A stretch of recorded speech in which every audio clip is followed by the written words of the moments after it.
요한복음 15장 7절 함께 봉독합니다. 너희가 내 안에 거하고 내 말이 너희 안에 거하며 무엇이든지 원하는 대로 구하라. 그리하면 이루리라. 아멘. 할렐루야. 오늘도 주님과 함께 하시는 복된 하루가 되시기를 주님의 이름으로 축원합니다. 인사하십시다. 당신이 더 행복했으면 좋겠습니다.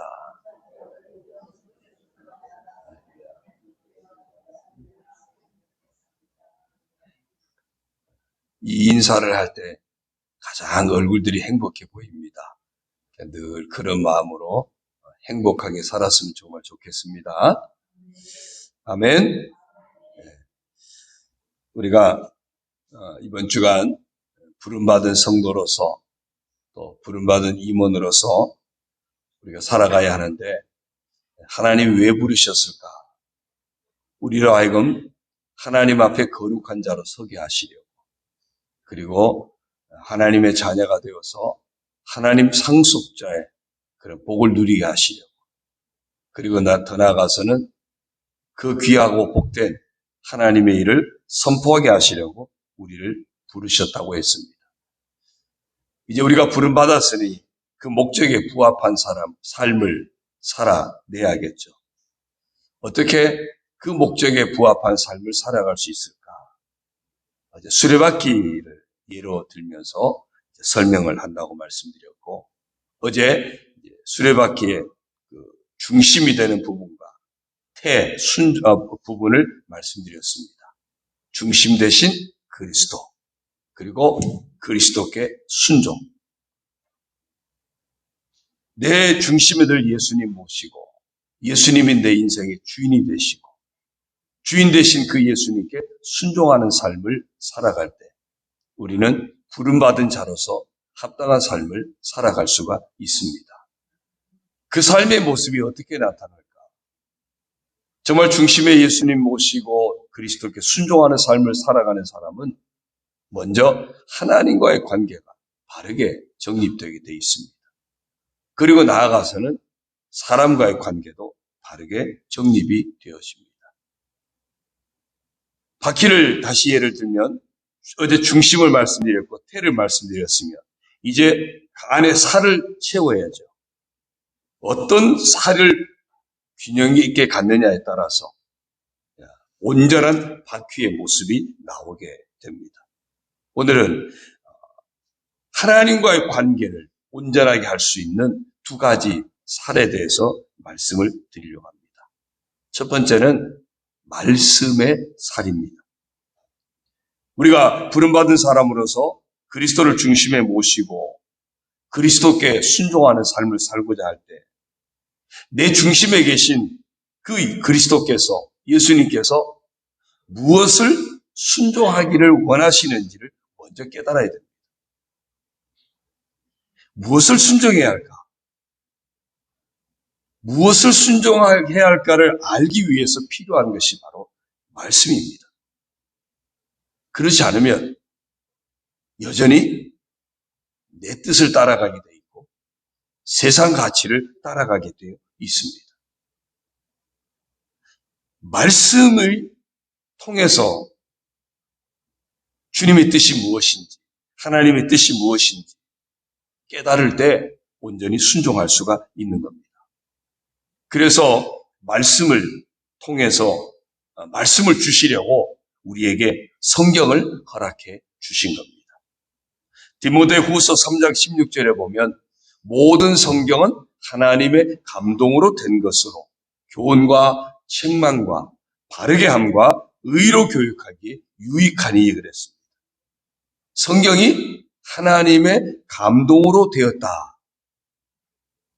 그렇다면 이 성경에 바로 우리가 무엇을 해야 할지를 일러주는 하나님의 뜻이 담겨 있다는 겁니다. 성경이 하나님의 감동, 하나님의 뜻을 담기 위해서 하나님께서 친히 성경을 기록한 저자들의 마음을 또 그들의 삶을 감동시켜서 그들을 통해서 성경이 기록될 때 하나님의 뜻이 그 속에 담기게 했다는 겁니다. 그래서 말씀입니다. 말씀을 통해서만 하나님의 뜻을 제대로 분별할 수가 있고, 그래야 내 중심에 계신 그리스도께 온전히 순종하는 삶을 살아갈 수 있습니다. 여호수아 1장 8절에 보면 이 율법책을 내 입에서 떠나지 말게 하며 주야로 그것을 묵상하여 그 안에 기록된 대로 다 지켜 행하라. 그리하면 내 길이 평탄하게 될 것이며 내가 형통하리라 그랬어요. 여호수아에게 주신 말씀이에요. 실제로 여호수아가 어떻게 살았을까요? 이스라엘 백성들이 애굽에서 나오고 광야에서 가나안 정탐을 가게 됩니다. 지파별로 한 명씩 12명이 뽑힙니다. 그 중에 여호수아도 포함되었습니다. 또 갈렙도 있었습니다. 12명이 가나안 땅을 정탐하면서 이 여호수아와 갈렙은 계속해서 그들 속에 말씀이 있었습니다. 그 말씀이 뭐냐면 이 땅을 하나님께서 내가 너희들에게 주겠다라고 약속하신 하나님의 약속이 그들 속에 있었습니다.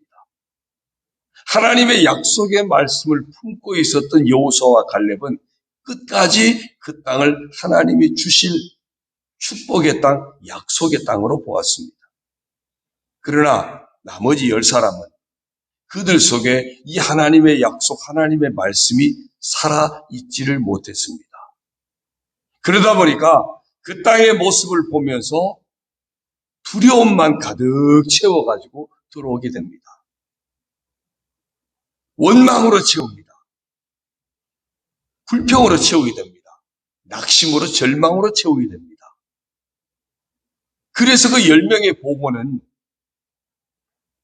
그 땅은 우리가 차지할 수 없다는 결론이었습니다. 그러나 하나님 말씀을 품고 있었던 여호수아와 갈렙은 바로 그 땅은 하나님께서 우리에게 주시는 땅이다.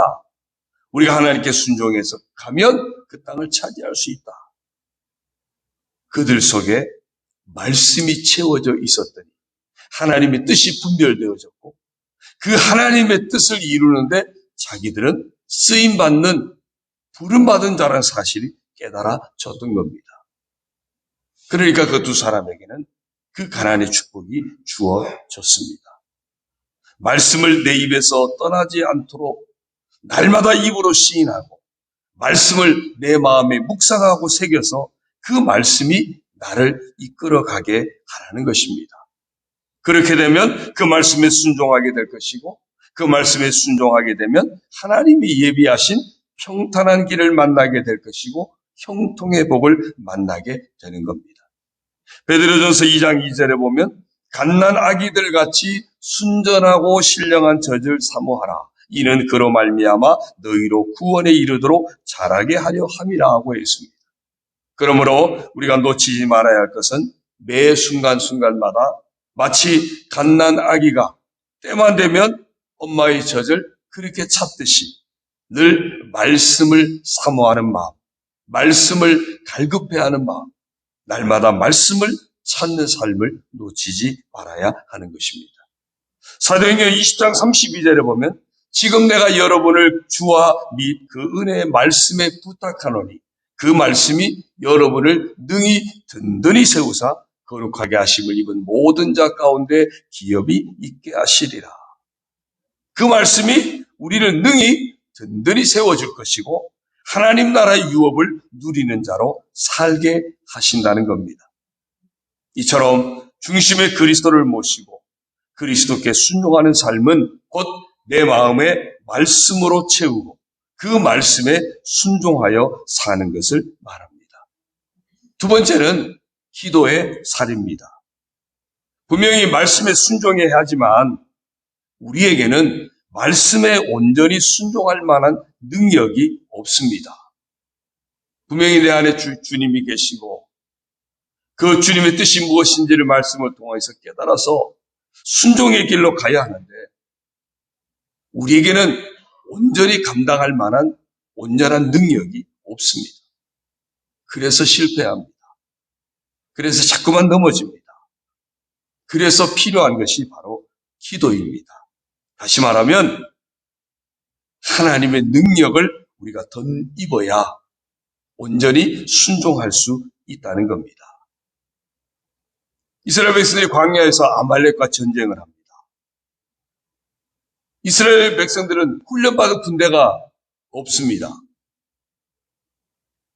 그 광야에서 아주 익숙한 훈련된 아말렉 군사와 싸운다고 하는 것은 현실적으로는 불가능한 일입니다. 그러나 하나님이 싸우라고 하셨고 여호수아가 앞장서서 군대를 조직해서 나가 싸웁니다. 역시 사람의 힘으로는 되지 않습니다. 모세가 하나님 앞에 손을 듭니다. 하나님 앞에 기도하는 거예요. 하나님 앞에 항복하는 겁니다. 하나님, 우리의 힘으로는 감당할 수 없습니다. 하나님이 도우셔야 됩니다. 하나님만이 하실 수 있습니다.